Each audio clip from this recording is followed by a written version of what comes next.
welcome to my first gardening video. This is what it's all about here. Beautiful tomato, toast, maybe some miracle whip, ooh, yum. BLT, fabulous. I left a label on this guy because I didn't grow him. This was grown in Mexico somewhere. It's called a field tomato. I don't know that it is, but it looks like a field tomato. And what I have done, in order to get seeds, very easy, I just take some paper towels and I'll take one of these guys and I'll squish them on a paper towel. And what happens, the seed is always covered with a little bit of gelatinous material, and it sticks to the paper towel. And then when I go to plant them, I just cut them out with a pair of scissors. Tomato seeds are pretty small, so this makes them easy to handle. The paper doesn't interfere with any germination. And this one, for example, was from a tomato I grew last year. This was a species called Tidy Rose. Very nice tomato. Comes out early. Very, very, very nice. So this bunch of seeds is from a brand that was labeled as Hot House. Now I'm thinking that this is a vine tomato, and I'm going to find out because I've never grown vine tomatoes. There were two of them in the store. They were Hot House and vine tomatoes. Now I think the vine stands for ripening on the vine, so I really don't know what species they are. But one of the advantages to choosing seed from a grocery store is you get the chance to see what the tomato looks like. Last year I bought some seed from a reputable seed company, and I got some nice hybrid beefsteak, two different kinds, and they grew like this. They looked exactly like this, maybe even a little bigger, some of them. But when I started to cut the core out, I make a very spicy spaghetti sauce, there were black tendrils inside the tomato, which I had to cut out. I'd never ever seen that before, so obviously I wasn't going to use those tomatoes before. But you know what?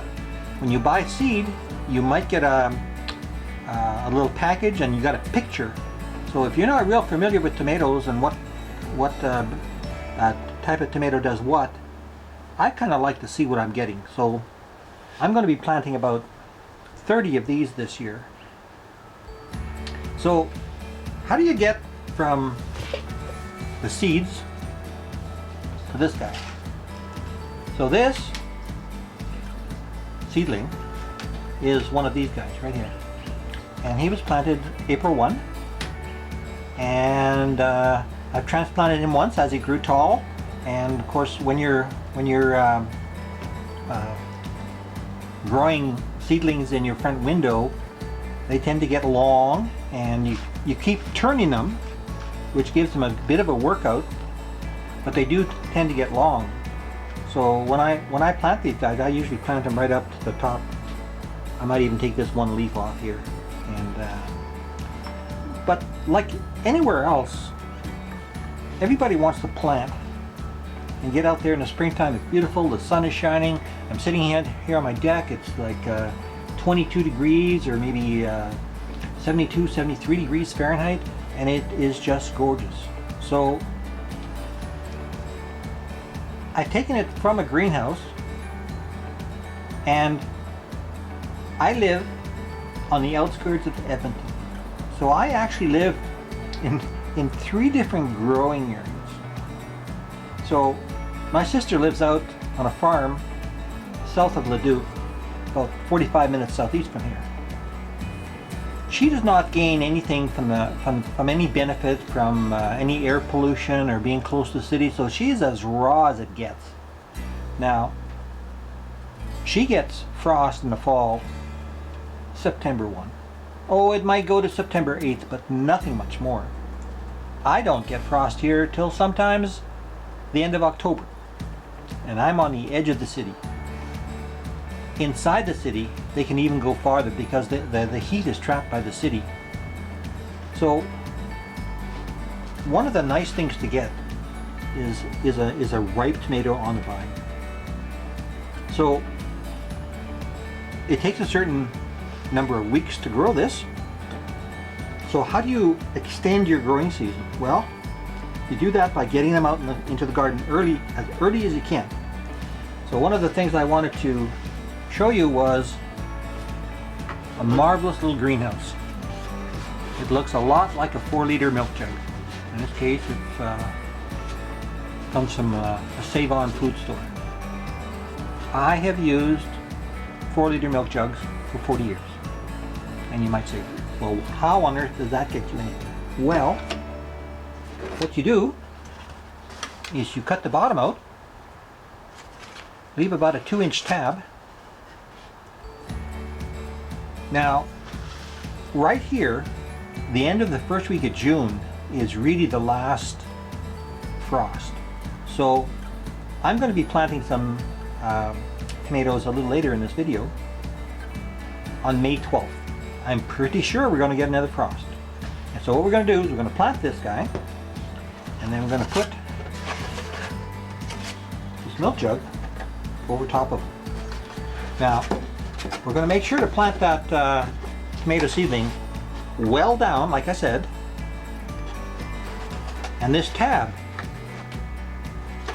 I'm going to cover it up with dirt so that darn wind won't blow it away. Because one year I didn't do that. The wind came along, blew away all my milk jugs, then it froze and killed everything. Lovely. Okay, so we're not going to do that. This tab, you point it towards, in our case, the northwest, which is where our winds generally come from. And then you pack dirt around here. And this plant has got a little bit of a greenhouse. So what happens? So you plant it, you water it. Within a day or so, you're going to see water droplets all over the inside. So it's expelling water and it's dribbling back down. So one of the nice advantages is that you don't have to water as often because it seems to recirculate the water. So after it's been out for 2 weeks, possibly 3, you take a peek. You open up the lid, take a peek in there. Now, if this tomato plant is jammed up against the top here, you leave the lid off. Don't take the milk jug off yet. And what happens is after it grows up about 3 to 4 inches, then you take the milk jug off. So you can gain as much as 3 weeks in your growing season. Now, 3 weeks to people in California, probably not that big a deal. 3 weeks in Alberta and Edmonton, central Alberta, it is a big deal. So I'm going to take you into my garden and I'm going to plant one of these things. The one I've chosen is quite long. These things can get quite leggy. So what I'm going to do, show you how to do, is I'm going to turn this tomato sideways and I'm going to bend that stem up very slightly, and then I'm going to cover it. Now, tomatoes, of course, will grow more roots along the stalk wherever it's in contact, and that way it will be able to stay in this little greenhouse up to 4 weeks. Usually about 3, but it could be 4. So if you have a really tiny plant, don't give up on them. Some of the plants I planted last year were skinny little things.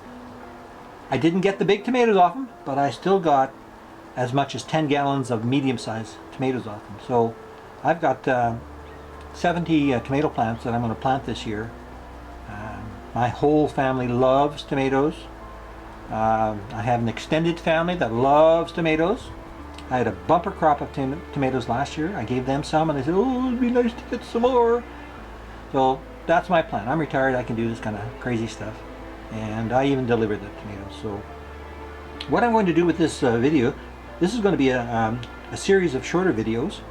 And after I plant these things today, May 12th, I'm going to come back 2-3 weeks and show you what they look like when the tomato is crammed up against the top.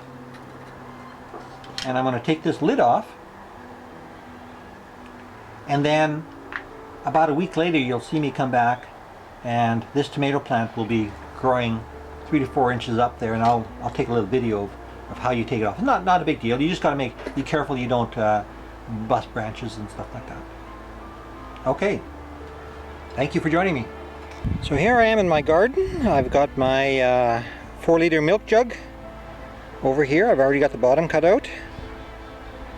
I've got a field tomato plant that I planted April 1, and it's been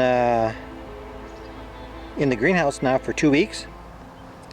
It's May 12th today, so this is a little bit early for planting tomatoes just outside of Edmonton. It's quite possible we could get at least one more frost, maybe even 2, and we're going to see what this little 4-liter mini greenhouse can actually do for the plant. So I'm going to set up the camera so you can see how I plant it. It's not rocket science, but you'll see how that flap comes into play.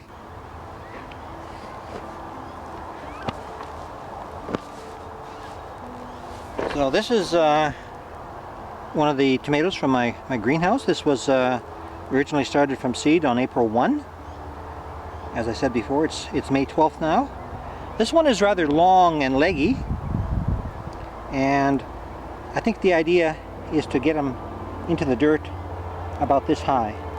So I'm going to take off this bottom leaf, just pinch them off, take them out, see what the roots are like.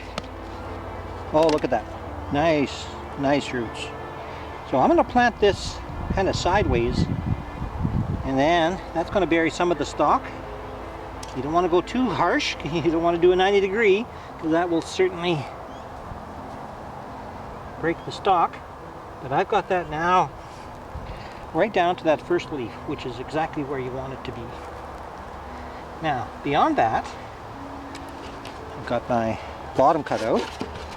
I put it over my tomato, and my wind comes in this way. So I'm going to cover up this tab here, and that's going to make sure that that thing doesn't come off, because I've had in the past, I've done this for many years, I've had in the past a big wind come along and blow off my liter jugs, 4-liter jugs here, and then freeze, and of course kills you. So this is not coming off. Now you might notice that there's a couple of drops of water in here. After I water this, there's going to be a lot more moisture, and if you come here and look at it in the morning, you'll see drops all over this.